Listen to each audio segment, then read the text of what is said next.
नमस्कार, रिपब्लिक भारत पर आप देखना शुरू कर चुके हैं फाइनल कट। आपके साथ मैं अभिषेक पांडे। और फाइनल कट में सबसे पहले बात करेंगे हम ईरान को लेकर और ईरान के supreme leader ayatollah Ali Khamenei को लेकर। ईरान के पूर्व supreme leader ayatollah Ali Khamenei का पार्थिव शरीर शुक्रवार को तेहरान में आम लोगों के दर्शन के लिए रखा गया।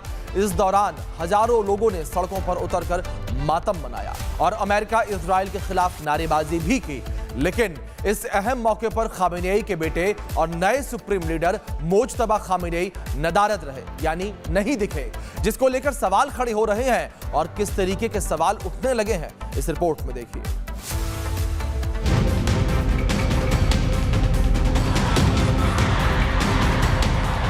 ईरान में एक बार फिर बदले की आग भड़क उठी। सुप्रीम लीडर आयतुल्ला खामेनेई के जनाजे में आज गम, गुस्सा और आंसुओं का सैलाब देखने को मिल रहा है। तेहरान की सड़कों पर उमड़ा विशाल हुजूम अब सिर्फ एक ही मांग कर रहा है, इंतकाम। लोग फूट फूट कर रो रहे हैं, मातम मना रहे हैं और अपने सबसे बड़े रहनुमा के हत्यारों को खाक में मिलाने की कसम खा रहे हैं। तस्वीरें देखिए। खामेनेई को अंतिम विदाई देते वक्त ईरान के बड़े बड़े नेताओं का भी सब्र टूट गया। तस्वीरें गवाह हैं। विदेश मंत्री सैयद अब्बास अराक्ची और संसद अध्यक्ष मोहम्मद बाकर गालिबाफ अपनी भावनाओं पर बिल्कुल काबू नहीं रख सके। आयतुल्ला अली खामेनेई की आखिरी विदाई में पूरा ईरान उमड़ पड़ा है। यह विशाल हुजूम तेहरान की अहम सड़कों से होकर गुजरेगा और ईरान की आवाम अपने सर्वोच्च नेता का आखिरी दीदार कर सकेगी। शव को सार्वजनिक दर्शन के लिए रखा गया। 3 दिन तक श्रद्धांजलि और जुलूस होंगे। लाखों लोगों के पहुंचने की संभावना है। शिया पवित्र शहर में विशेष समारोह होंगे। श्रद्धांजलि और जुलूस निकाले जाएंगे। नजफ और करबला ले जाने की चर्चा। इसके बाद शव ईरान लौट सकता है। इमाम रजा दरगाह में दफन होंगे। यहीं अंतिम विदाई दी जाएगी। ईरान के आवाम के दिलों में दहकती ये बदले की आग यकीनन मिडिल ईस्ट में एक नई और विनाशकारी जंग की सबसे बड़ी आहट है। पूरी दुनिया की नजरें अब इसी बात पर टिकी हैं कि क्या ईरान अब कोई बहुत बड़ा पलटवार करने वाला है। ईरान के सेना प्रमुख ने अली खामेनेई की हत्या का बदला लेने की कसम खा ली है। खामेनेई की सुपुर्द खाक कार्यक्रम में आक्रोश की संभावना। ईरान की सड़कों पर हर तरफ बदला लेने के लग रहे नारे। अमेरिका और इजराइल विरोधी प्रदर्शन की आशंका। समारोह के दौरान अलर्ट पर ईरानी सुरक्षा बल। सुरक्षा एजेंसियां उकसावे वाली घटनाओं को लेकर सतर्क। वहीं ईरान के शक्तिशाली रेवोल्यूशनरी गार्ड के वरिष्ठ कमांडर जनरल अहमद वाहिदी कई महीनों बाद पहली बार सार्वजनिक रूप से खामेनेई के अंतिम संस्कार के दौरान नजर आए। उन्होंने दुश्मनों को चेतावनी दी। कहा, दुश्मन जो ख्वाब देख रहा है कि ईरान सरेंडर कर देगा तो उसकी यह इच्छा हम दफन कर देंगे।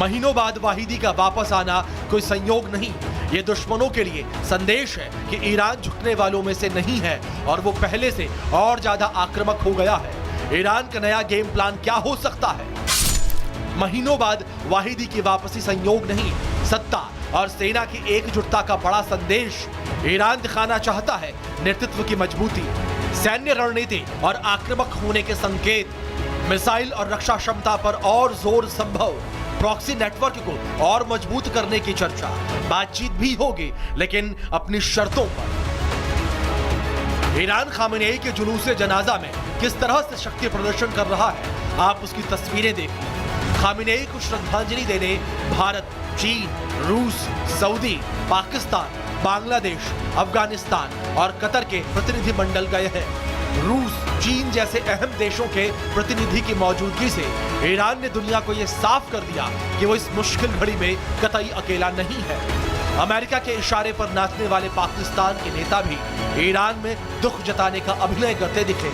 शहबाज शरीफ ने कहा कि खामेनेई को पूरी दुनिया याद करेगी, लेकिन अमेरिका के खिलाफ 2 शब्द बोलने की हिम्मत नहीं जुटा पाए, जिसने खामेनेई की हत्या की।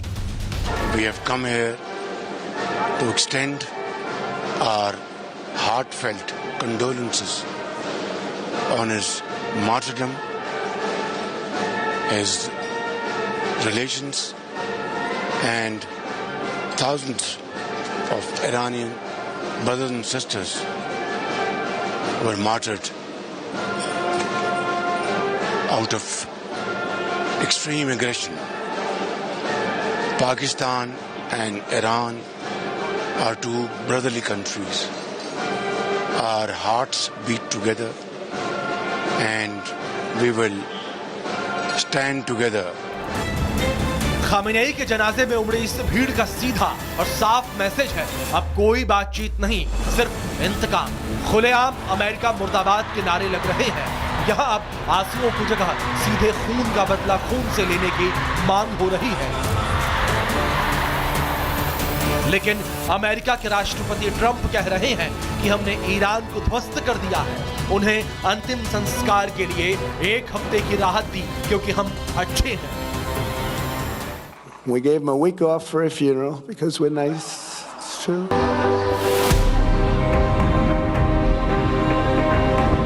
ईरान और उसके दुश्मन देशों में मची गहमा गहमी के बीच अब आप ये तस्वीर देखिए, पिता का जनाजा लेकिन बेटा नदारद।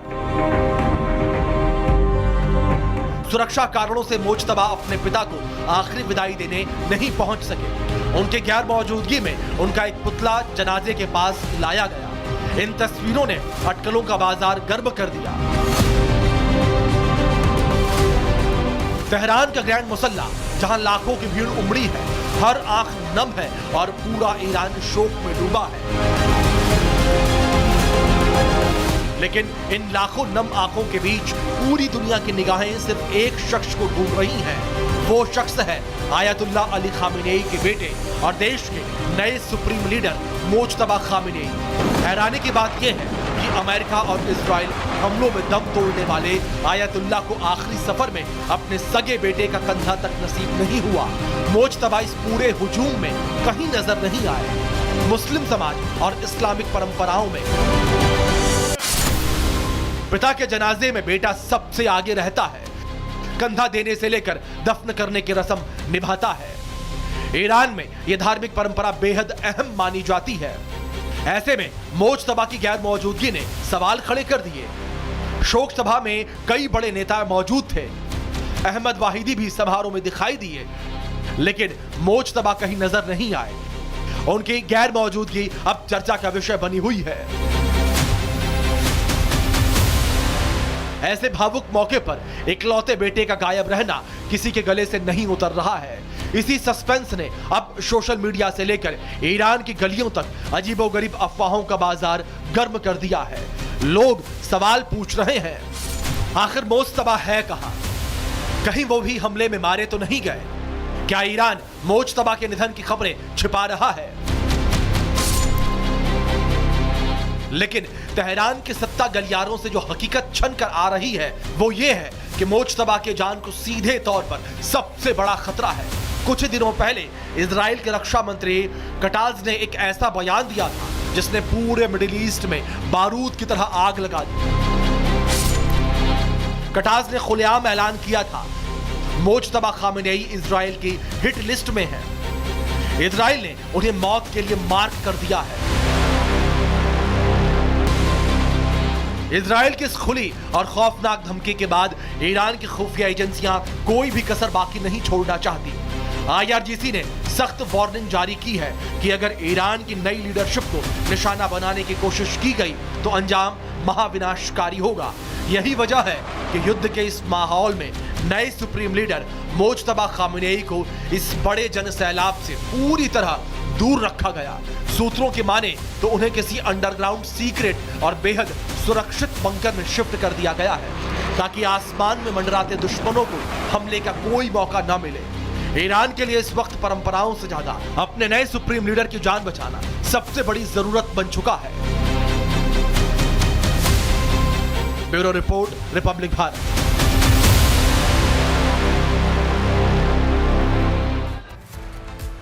फाइनल कट में अब बात करेंगे आतंकवाद को लेकर, जहां लश्कर भारत में धमाके करने के लिए नया टेरर प्लान बना रहा है। कौन है मुनीर की टेरर लिस्ट में वो मोहरे जो भारत को दहलाने की फिराक में है? रावलपिंडी के इस नापाक खेल का पूरा पर्दाफाश करती हुई हमारी खास रिपोर्ट देखिए।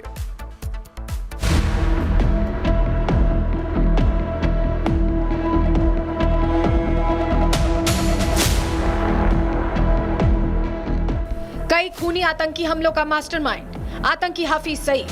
पाकिस्तान पूरी दुनिया के सामने छाती पीटकर कहता रहा कि हाफिज सईद जेल की सलाखों के पीछे है, लेकिन खुफिया एजेंसियों की एक नई रिपोर्ट ने पाकिस्तान के सफेद झूठ की धज्जियां उड़ा दी हैं। सूत्रों के मुताबिक आतंकी जेल में होने का दावा सिर्फ एक दिखावा है। हकीकत ये है कि हाफिज सईद आज भी पूरी तरह से सक्रिय है और लश्कर तैयबा के रिमोट कंट्रोल को अपने हाथों से ऑपरेट कर रहा है।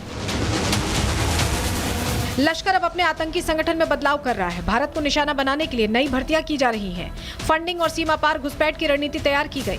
इस नए प्लान का सबसे अहम हिस्सा है मरकज यरमूक, जो लश्कर का नया आतंकी ट्रेनिंग हब बन गया है। हाफिज सईद के सीधे आदेश पर दक्षिण पंजाब के कमांडर इमरान लियाकत भट्टी को कसूर भेजा गया है। इमरान का काम पटोकी ट्रेनिंग सेंटर की जिम्मेदारी है। नए आतंकियों को ट्रेनिंग देने का काम है। क्षेत्रीय नेटवर्क मजबूत करने की जिम्मेदारी है। इमरान भट्टी अकेला नहीं, पूरी टीम सक्रिय है। सैफुल्ला कसूरी भी ऑपरेशन में शामिल है। साजिद भट्ट के साथ मिलकर काम हो रहा है। नए मॉड्यूल तैयार करने पर फोकस है। ऑपरेशनल नेटवर्क विस्तार की कोशिश हो रही है। अब सवाल उठता है कि ये सब इतनी आसानी से कैसे हो रहा है? इसका जवाब है एक नया राजनीतिक नकाब। खुफिया जानकारी के मुताबिक लश्कर अपनी खौफनाक आतंकी गतिविधियों को छिपाने के लिए पाकिस्तान मरकजी मुस्लिम लीग यानी PMML की आड़ ले रहा है।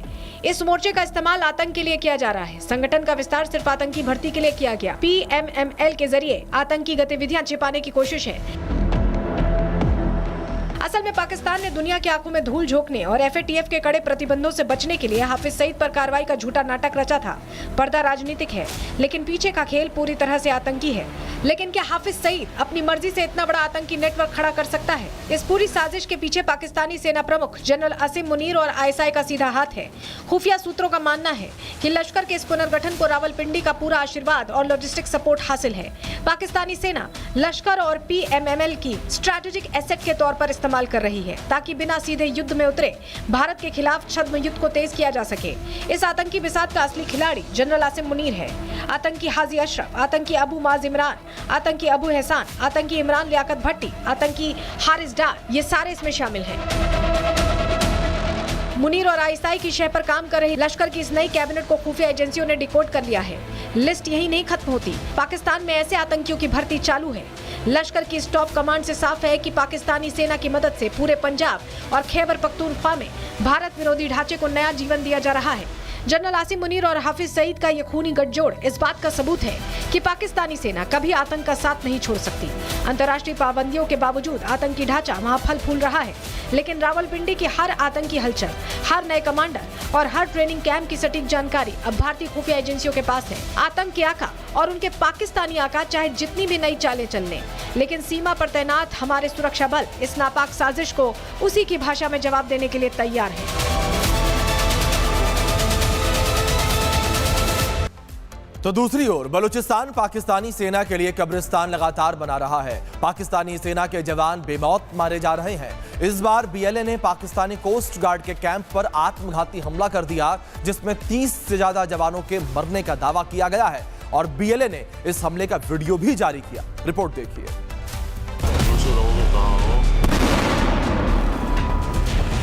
पाकिस्तान का सबसे बड़ा सूबा बलूचिस्तान सुलगती हुई रणभूमि बन चुका है। अपने ही बुने जाल में पाकिस्तानी आर्मी फंस गई है। एक बार फिर बलोच लड़ाकों ने बड़ी चोट की है। इस बार दावा है फिदाइन हमले का और ये हमला हुआ है पाकिस्तानी कोस्ट गार्ड के कैंप पर। ये पाकिस्तानी सेना के जुल्म सितम का हिसाब है जो पाकिस्तान हिंदुस्तान में आतंकी साजिश रचता है। उसी पाकिस्तान में विद्रोह की ऐसी चिंगारी भड़की है कि मुनीर की सेना डर के मारे कांप रही है। इस वीडियो को गौर से देखिए, जैसे बलोच लिबरेशन आर्मी ने जारी किया है। एक जोरदार धमाका और सब कुछ स्वाहा।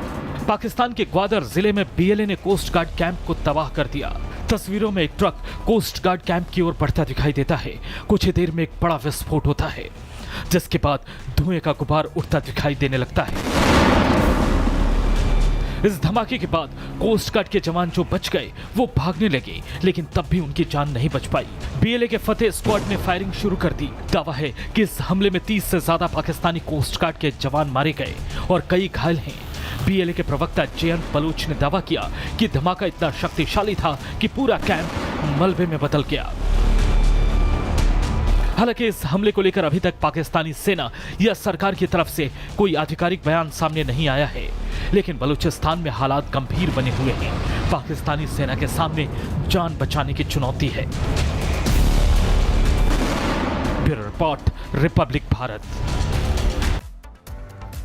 वहीं पश्चिम बंगाल में तृणमूल कांग्रेस की सियासत अब सड़क पर उतर आई है। पार्टी के बागी गुट ने कोलकाता स्थित टीएमसी मुख्यालय पर कब्जे का दावा कर दिया है और ताले भी बदल दिए गए, पोस्टर बदल दिए गए और ममता बनर्जी की तस्वीर हटा दी गई। उधर ममता खेमा इसे पार्टी पर हमला बता रहा है, जबकि बागी खुद को असली टीएमसी बता रहा है।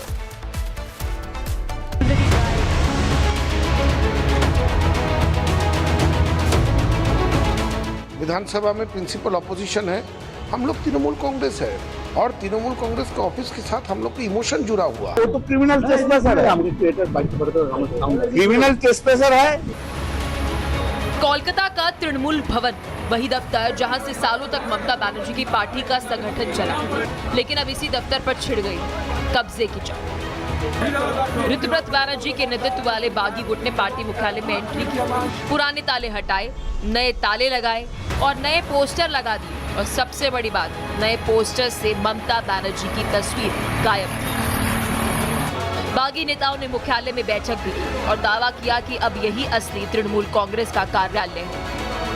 ये घटनाक्रम ऐसे वक्त हुआ जब एक दिन पहले ही बागी गुट ने चुनाव आयोग से पार्टी के नाम, चुनाव चिन्ह और संगठन पर अपना दावा पेश किया था।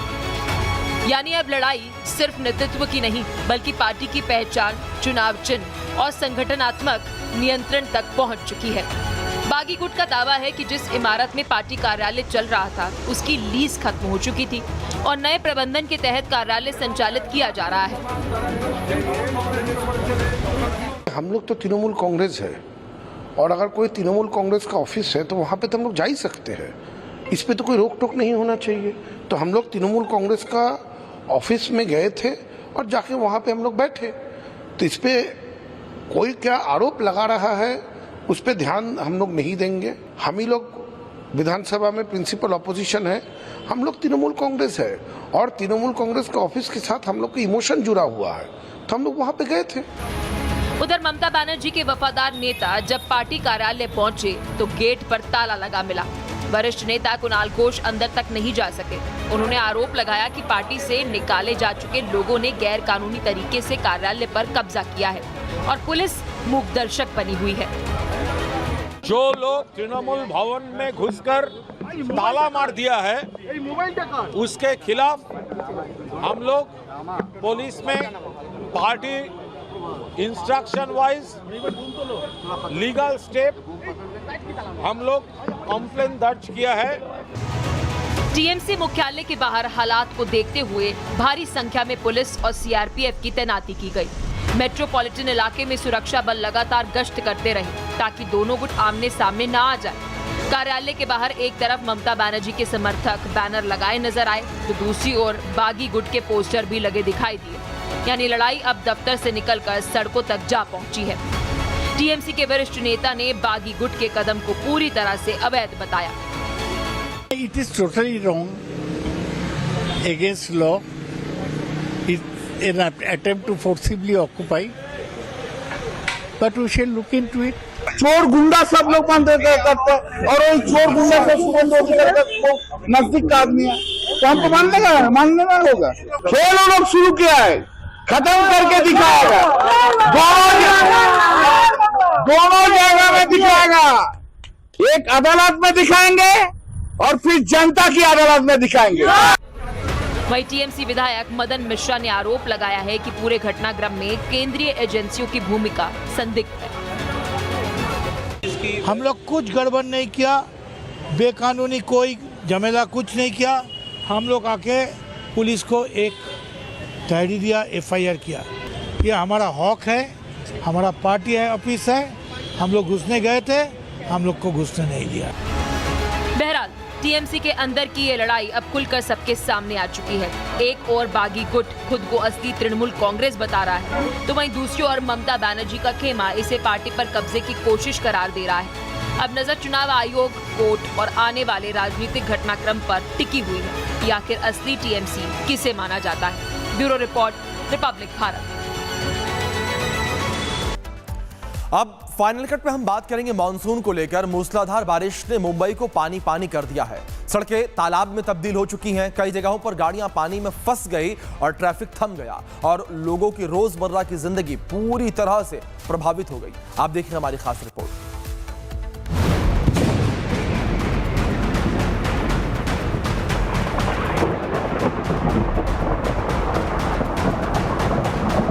आसमान में आफत की बारिश और पानी में डूबती मुंबई, ये वही शहर है जो अपनी रफ्तार पर इतराता है, लेकिन आज सड़कों पर सैलाब नजर आ रहा है और सफर की जगह संघर्ष।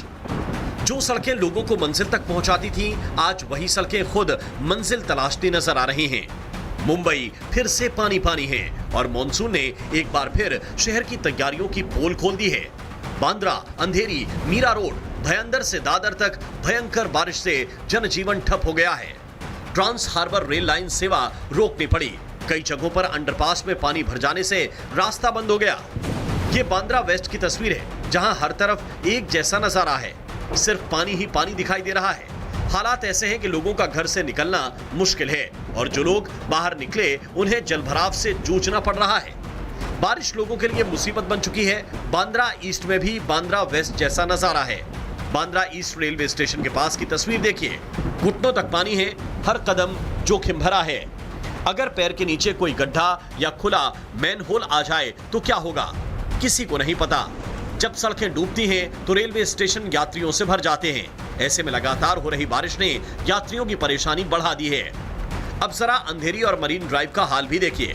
बारिश ने सिर्फ सड़कें ही नहीं डुबोई, उसने शहर की रफ्तार को भी रोक दिया।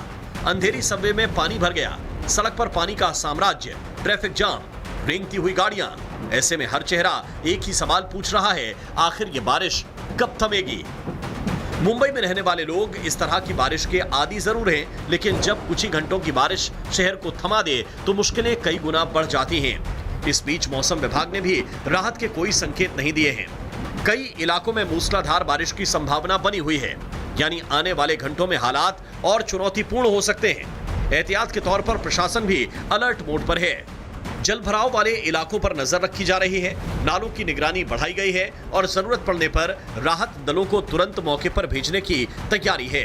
लोगों से अपील की जा रही है कि जलभराव वाले रास्तों से बचें, लेकिन बड़ा सवाल यह है कि आखिर कब तक बारिश आते ही सड़कें दरिया बनती रहेंगी? कब तक माया नगरी मॉनसून के आगे यूं ही बेबस नजर आती रहेगी? Bureau report, Republic Bharat.